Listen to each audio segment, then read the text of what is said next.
దేవుని పరిశుద్ధ నామమునకు మహిమ కలుగును గాక. ఆమేన్.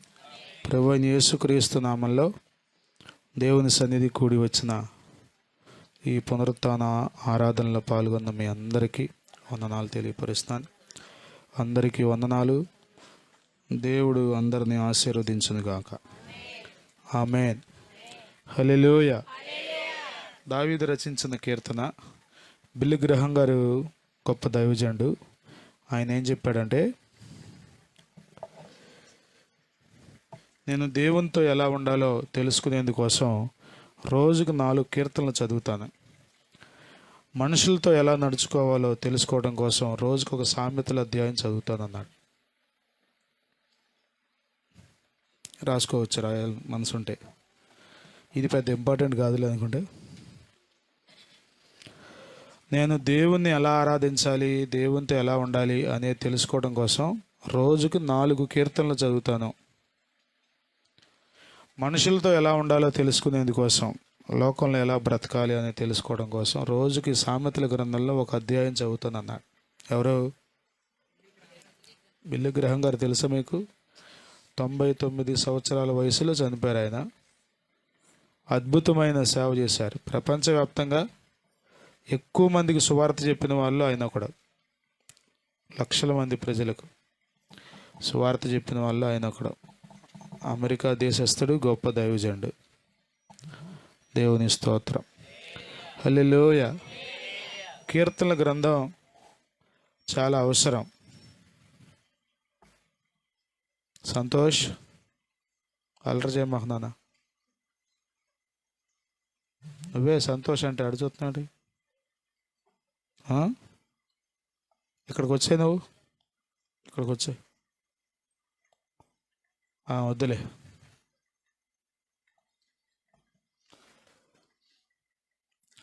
ఈ కీర్తన దావీదు రచించిన కీర్తన. కీర్తనలు అనేవి రోజు చదువుకోవాలి. కీర్తనల గ్రంథం అనేది చాలా శ్రేష్టమైనది. 150 కీర్తనలు ఉంటాయి. రోజు కీర్తనల గ్రంథం చదవాలి. మరి ఎందుకో కానీ మనలో అందరం బిజీనే. నాకు కూడా ఒక్కోసారి అనిపిస్తుంది, అసలు ఏ టైం నేను దేనికి ఎంత కేటాయిస్తున్నాను రాసుకుని అసలు పుస్తకం పెట్టుకుని చేస్తే అసలు మనకి ఏంటి అనేది ఒక ఐడియా వస్తుంది అనిపిస్తుంది కదా. చాలా బిజీ అయిపోతున్నాం. రాత్రి మనం నేర్చుకున్నాం కదా, ఎంతసేపు పడుకున్నా నిద్ర చాలట్లేదండి అని ఏదేదో చెప్తారు కొద్దిమంది. నిద్రమత్తు. నిద్రకు సమయాన్ని కేటాయిస్తున్నాం. కొద్దిమంది ఆడపిల్ల అయితే అలంకారానికి బోల్డంత సమయాన్ని కేటాయిస్తున్నారు. మనం బ్రతకడానికి కష్టపడి పని చేసుకోవడానికి సమయాన్ని కేటాయిస్తున్నాం. కానీ దేవుని దగ్గరికి వచ్చేసరికి చాలా తక్కువ సమయం. వాక్యం చదవడానికి సమయం ఉండట్లా, ప్రార్థన చేసుకోవడానికి సమయం ఉండట్లా, మందిరానికి రావడానికి అసలు సమయం ఉండట్లా. అపవాది ప్రణాళిక ఇది. అపవాది మనల్ని పాడు చేయడానికి, మనల్ని భ్రష్టులను చేయడానికి, దేవునికి దూరస్తులు చేయడానికి ఇట్లా బిజీలో పెట్టేస్తాడంతే. బైబిల్ చదవడానికి టైం ఉండకూడదు. టైం ఉంటే చదువుతాం. టైం ఉంటే చదవటం ఏంటి? టైం వీలు చేసుకుని ఖచ్చితంగా చదవాలి. వీలైనా అవ్వకపోయినా చదవాలి. అది విధానం అంటే. దేవుని స్తోత్రం. హల్లెలూయా. టైం ఉండలేదండి అందుకే నీకు భోజనం చేయట్లేదు అని అంటారా మీరు? చాలా కష్టంగా ఉంటుంది, అసలు టైం చాలట్లేదు అందుకే నీకు 4 రోజుల నుంచి అసలు భోజనమే చేయట్లేదండి అన్న వాళ్ళు ఎవరన్నా ఉన్నారా?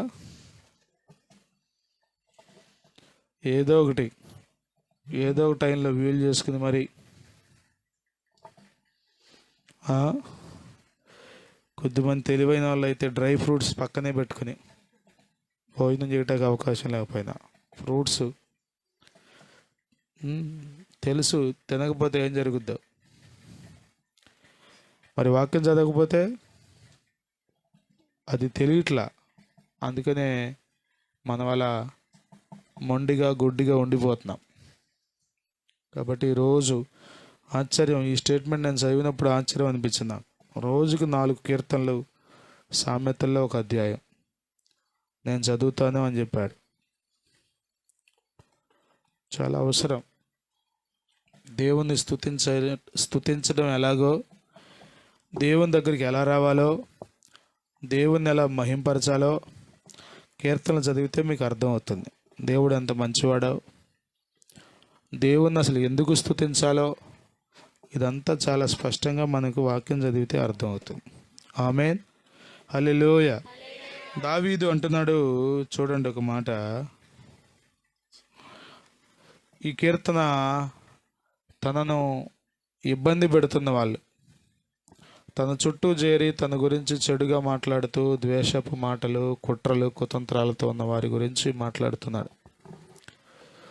పాత నిబంధన కాలంలో కంటికి కన్ను, పంటికి పళ్ళు, పంటికి పన్ను. వారు మనకి ఏదైనా ఇబ్బంది కలిగిస్తే మనం వాళ్ళని ఇబ్బంది కలిగించడం తప్పేం కాదు. ధర్మశాస్త్రం యొక్క విధి దానికి ఒప్పుకుంటుంది. కానీ క్రొత్త నిబంధనలో ప్రభువైన యేసుక్రీస్తు వారు వచ్చిన తర్వాత ఆయన ఏం చెప్పారంటే, కంటికి కన్ను, పంటికి పన్ను అని మీరు చెప్పారు కదా, ధర్మశాస్త్రంలో రాయబడింది కదా అని మత్తయి సువార్త 5వ అధ్యాయంలో చాలా వివరంగా చివరి వచనాల్లో చెప్పాడు.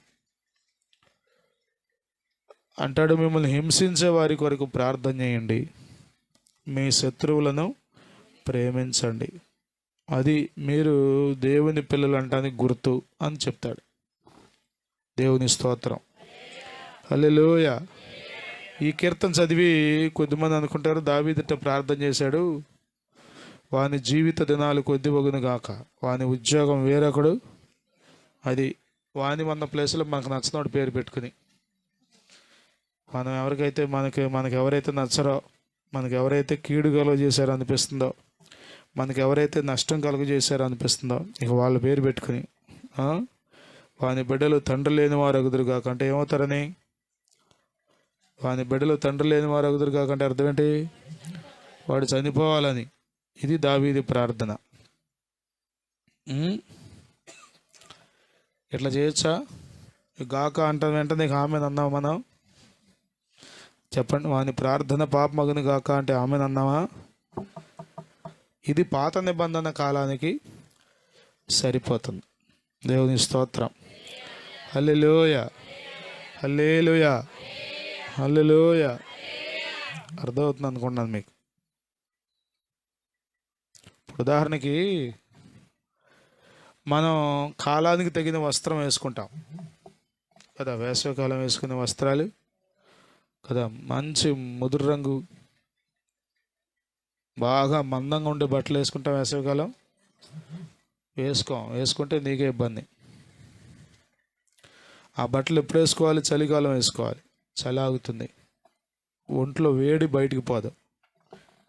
ముదురు రంగు బట్టలు, లేకపోతే మంచి లావుగా మందంగా ఉండే బట్టలు, అది ఆ కాలానికి సూటబుల్. ఏ కాలానికి తగిన వస్త్రాలు ఆ కాలంలో ధరించుకుంటాం. పాత నిబంధన కాలంలో దావీదు చేసిన ప్రార్థన ఇది. మరి ఇది ఎందుకంటే బైబిల్లో పెట్టారంటే ఇవి కూడా అవసరం కాబట్టి. దేవుని స్తోత్రం, హల్లెలూయ, హల్లెలూయ. కాబట్టి ప్రియులారా, ఈ కీర్తనలో మనం నేర్చుకోవాల్సింది ఏంటంటే, పాత నిబంధన కాలంలో దావీదు ప్రార్థన దేవుడు విన్నాడు, దేవుడు ఆ విధంగా చేశాడు. కానీ క్రొత్త నిబంధనలో మనం ఇంకో స్టెప్ ముందుకు వెళ్ళమన్నాడు. ఎలా వెళ్ళాలో దేవుడే ప్రభు అయిన యేసుక్రీస్తే కల్వరి సిలువలో మనకు చూపించాడు. ఇది కుదురుతుందా, ఇది వల్ల అవుతుందా అంటే అయ్యేటట్లుగా ఆయన చేసి చూపించాడు. కాబట్టి మన వల్ల కూడా అవుతుంది. దేవుని స్తోత్రం, హల్లెలూయ, హల్లెలూయ. మనం ప్రార్థన చేయడం మానకూడదు. ఎవరైనా మనకు కీడు చేస్తే వారి కొరకు మనం ప్రార్థన చేస్తూనే ఉండాలి. ఇట్లా కాదు కానీ ప్రభు ఆ బిడ్డ తెలియక చేశాడా అని అనుకుని ప్రార్థన చేయాలి. క్షమించు నాయనా, ఈ శిక్ష వారి మీద మోపొద్దు నాయనా, ఈ ఉగ్రత వారి బిడ్డల మీదకి రానివద్దు నాయనా అని మనం ప్రార్థన చేయాలి. దేవుని స్తోత్రం. హల్లెలూయా. ప్రేమకు ప్రతిగా కీడు, ఇది అప్పుడు దావీదు కాలంలో ఉంది, ఇప్పుడు మన కాలంలో కూడా మనం చూస్తాం. ఉంటారు అందరూ ఒకే రకంగా ఉంటే, అందరూ మంచి హృదయంతోనే ఉంటే సమస్యలు ఎందుకు ఉంటాయి? రకరకాల మనస్తత్వాలు, రకరకాల ఆలోచనలు, ఎవరి దృష్టికి వారిది రైట్, ఎవరి దృష్టికి వారు నడిచే మార్గం కరెక్ట్. కానీ దేవుడు వీటన్నిటికీ తీర్పు తీరుస్తాడు. దేవుడు వీటన్నిటిలో ఏది సరైందో ఏది సరైంది కాదో ఆయన చెప్తాడు. దేవుని స్తోత్రం.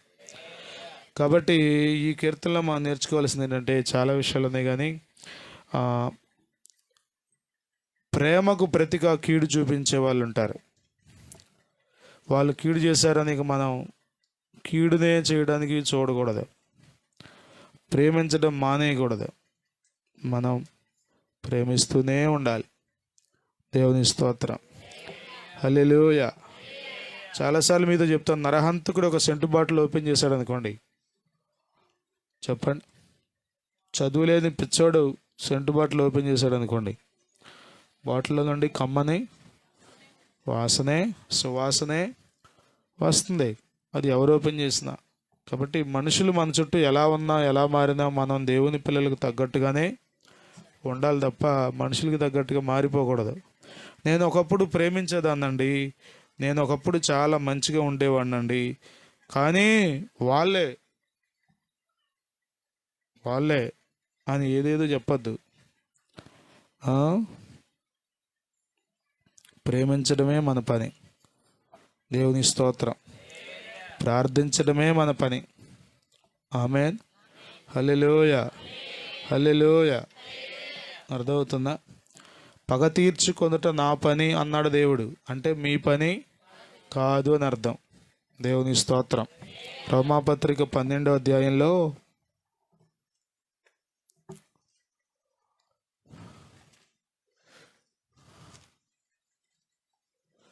19వ వచనం, మీకు మీరే పగ తీర్చుకొనక దేవుని ఉగ్రతకు చోటయుడి. పగ తీర్చుట నా పని, నేనే ప్రతిఫలమునిత్తును అని ప్రభువు చెప్పుచున్నాడని రాయబడి ఉన్నది. కాబట్టి నీ శత్రువు ఆకలి కొని ఉంటే అతనికి భోజనము పెట్టుము, దప్పికొని ఉంటే దాహమిమ్ము. అలాగు చేయుట వలన అతని తల మీద నిప్పులు కుప్పగా పోయుదువు. కీడు వలన జయింపబడక మేలు చేత కీడును జయించుము. కాబట్టి పగ తీర్చుట నా పని అన్నాడు, కాబట్టి ఆయనే తీర్చుతాడు. ఆయన తీర్చగలిగినాడు. నీ వల్ల కాదులే ప్రభు నేను తీర్చుకుంటానంటే అంతకంటే అవివేకం ఏముంది చెప్పండి? పగ తీర్చే పని మంది కాదు. ఆమేన్. హల్లెలూయా. హల్లెలూయా. కీడు చేస్తే కీడే చేయమని బైబిల్ ఎక్కడా చెప్పలేదు. తిడితే తిట్టమని బైబిల్ చెప్పలేదు. కొడితే కొట్టమని బైబిల్ చెప్పట్లేదు.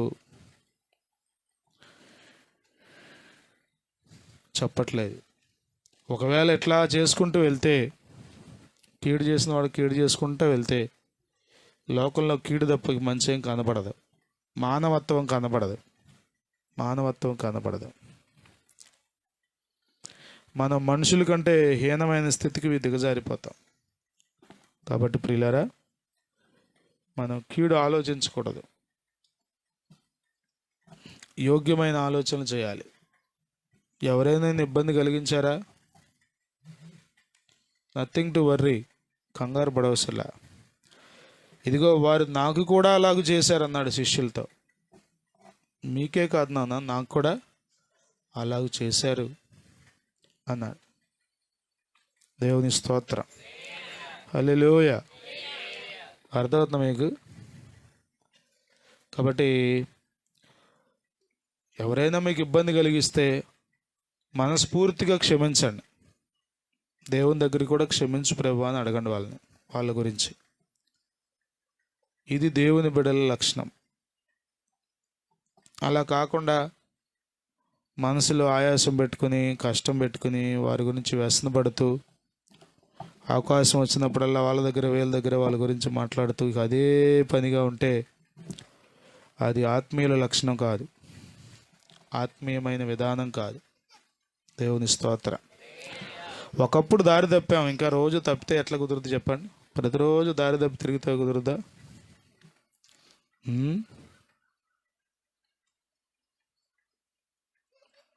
యోగ్యమైన ప్రవర్తన కలిగి దేవుని పిల్లలకి తగినట్లుగా నడుచుకుందాం. ఆమేన్. మనం మేలే చేయాలి. మనం పరిమళ వాసనగానే మనుషులకు ఉండాలి. దుర్గంధపూరితంగా బ్రతకూడదు. దుర్వాసన రాకూడదు మన జీవితాల్లో. అండి యోగ్యులంగానే నడుచుకోవాలి. ఇది శరీర రీతిగా మన వల్ల అయితే కాదు. మనం బలహీనలం. లోకంలో మన చుట్టూ ఉన్న వాళ్ళని చూసినప్పుడు ఏమనిపిస్తుంది? వాడు ఇలా చేయలేదా, వీడు ఇలా చేయలేదా, వాడు అట్లా చేయలేదా, వీడు ఇట్లా చేయలేదా అని ఏవేవో మనకు లాజిక్లు కనబడతాయి. కానీ అవన్నీ నేను భక్తి పదంలో నడిపించావు. ప్రభు మన ముందు అడుగుజాడలు ఉంచాడు, భక్తులు మన ముందు అడుగుజాడలు ఉంచాడు. ఒక్కొక్క రాయి స్టెఫన్ను కొడుతుంటే ఒళ్ళంతా గాయాలు. ఆ సమయంలో అంటాడు, ప్రభువా వీరి మీద ఈ పాపము మోపకమని ప్రార్థించి కన్నులు మూసాడంట. దేవుని స్తోత్రం. హల్లెలూయా, హల్లెలూయా, హల్లెలూయా. కాబట్టి ప్రపంచానికి క్రైస్తవ్యం అందించింది ఇదే. యేసుక్రీస్తు ఏం నేర్పాడు ప్రపంచానికంటే ఇదే నేర్పాడు.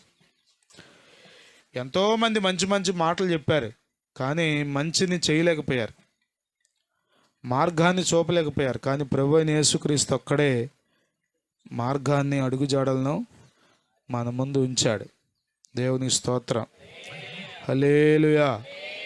మంచి మాటలు చెప్పడానికి ఏముంది, నేను కూడా చెప్తున్నా కదా, కానీ చేయడం గొప్ప సంగతి.